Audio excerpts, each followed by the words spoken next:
Assalamualaikum, salam sipil. Video ini merupakan pembuka dari rangkaian materi desain struktur gedung beton bertulang menggunakan ETABS. Jadi, jangan skip video ini ya, biar bisa lebih paham nantinya.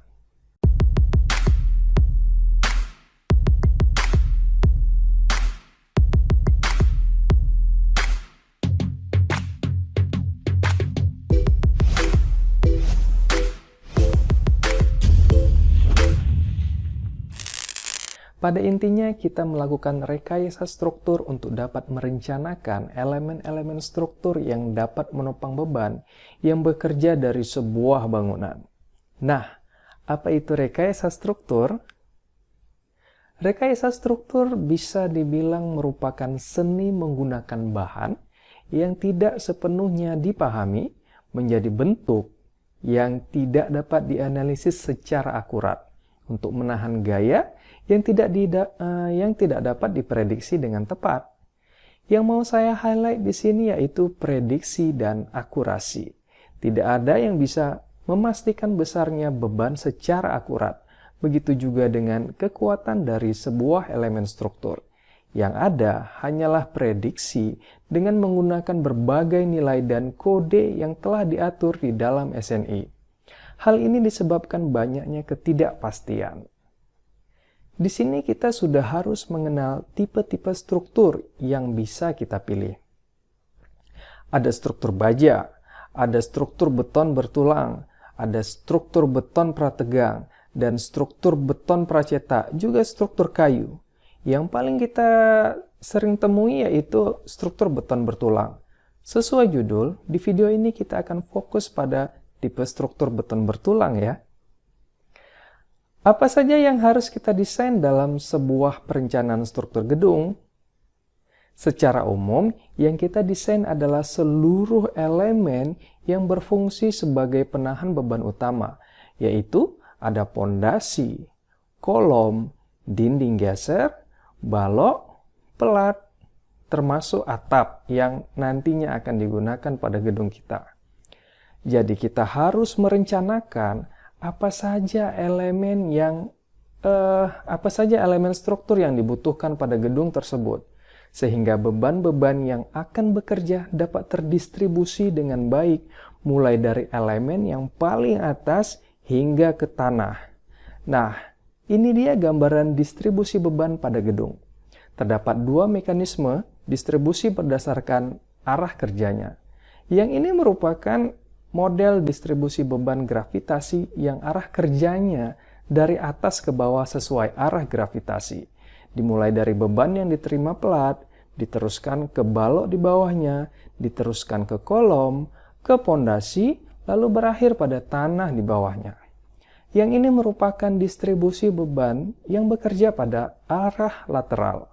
Ketika beban ini bekerja, maka arah distribusinya ialah ke arah vertikal dan horizontal.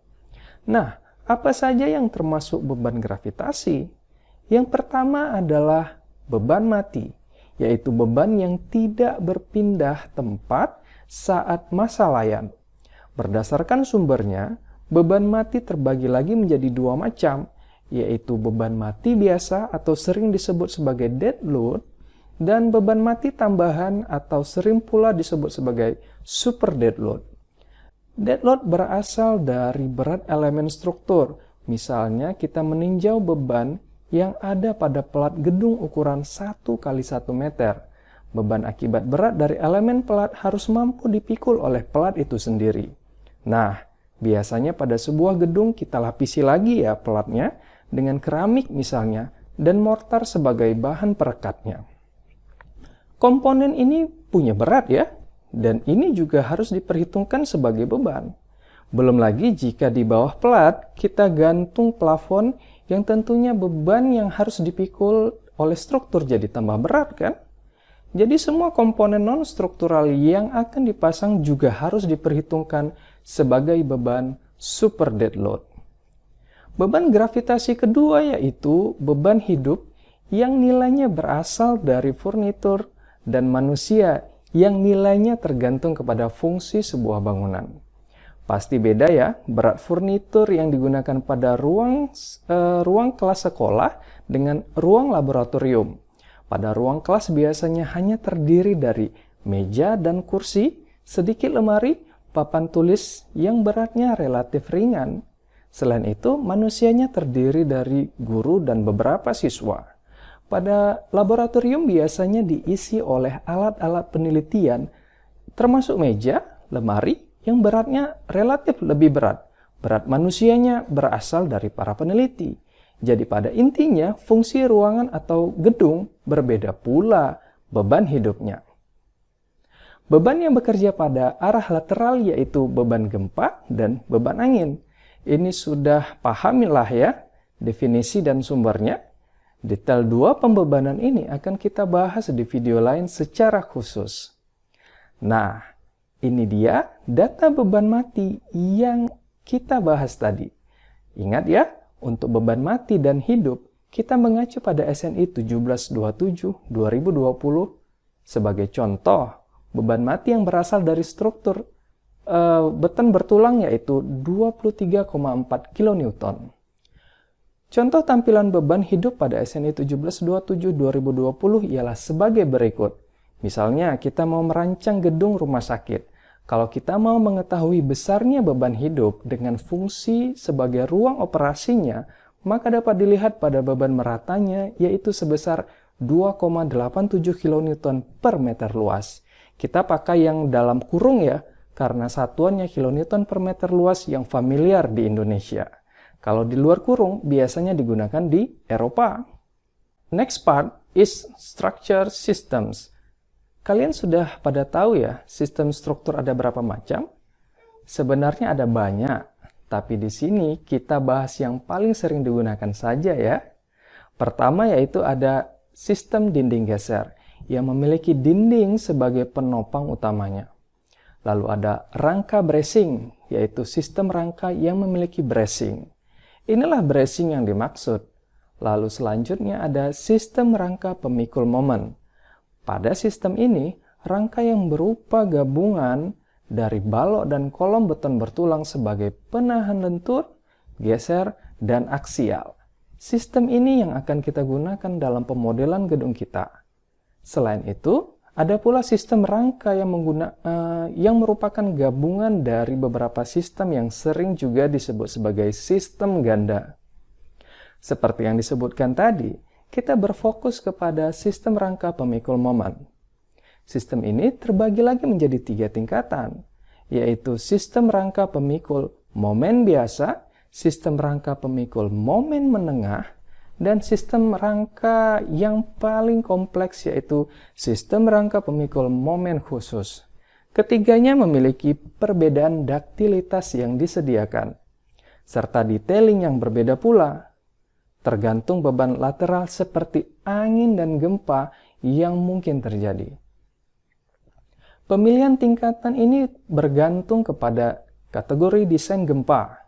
Sistem rangka pemikul momen khusus digunakan untuk gedung yang terdapat pada daerah yang memiliki resiko gempa yang sangat tinggi, yang masuk pada kategori D, E, atau F. Gedung yang kita rencanakan harus memenuhi konsep kolom kuat dan balok lemah. Ilustrasi sebelah kiri yaitu apabila kolom lemah dan lebih dulu runtuh, maka seluruh bangunan di atasnya juga akan ikut runtuh. Ilustrasi sebelah kanan menggambarkan balok lebih lemah. Jika balok rusak terlebih dahulu, maka balok masih bisa dapat bertahan melalui kondisi sendi plastis, dan kolom-kolom masih dapat tegak sehingga bagian lain dari bangunan dapat bertahan. Sekarang kita masuk ke properti material yang harus diketahui karena bakal diinput pada software. Kita mulai dari beton. Berat jenis beton bertulang yaitu 2.400 kg per meter kubik. Poisson rasionya yaitu 0,2. Untuk nilai modulus elastisitasnya, pada beton normal kita bisa menggunakan rumus praktis berikut, yaitu 4.700 dikali akar mutu beton. Kita beralih pada properti material baja tulangan. Berat jenis baja yaitu 7.850 kg per meter kubik. Poisson rasionya yaitu 0,3, modulus elastisitasnya yaitu 200.000 MPa, kuat leleh efektifnya dapat mencapai 1,1 atau 1,15 dari nilai kuat lelehnya. Dan kuat ultimate efektifnya juga dapat mencapai 1,1 hingga 1,15 dari nilai kuat ultimate-nya. Untuk tulangan ulir yang tahan gempa, kita bisa menggunakan BJTS 420B. Dan untuk tulangan polos, kita bisa menggunakan BJTP 280.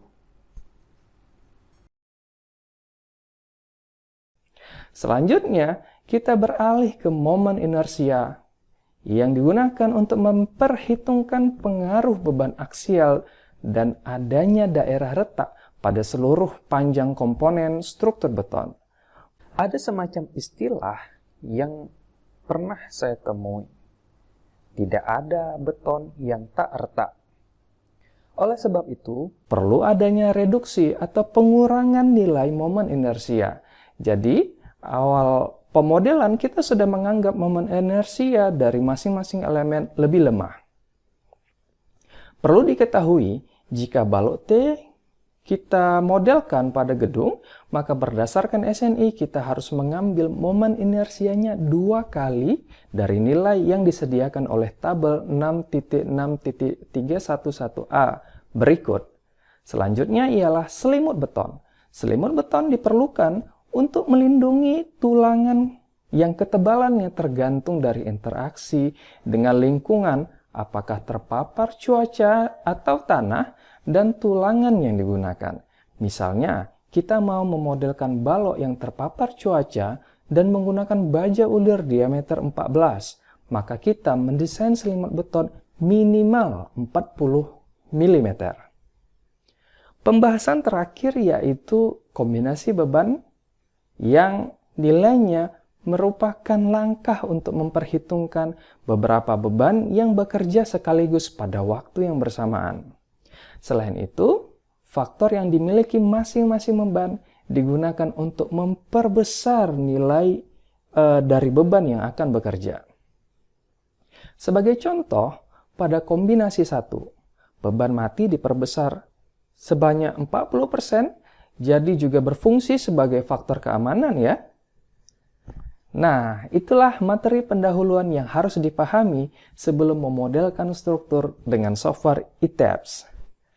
Semoga dipahami. Assalamualaikum. Salam sipil.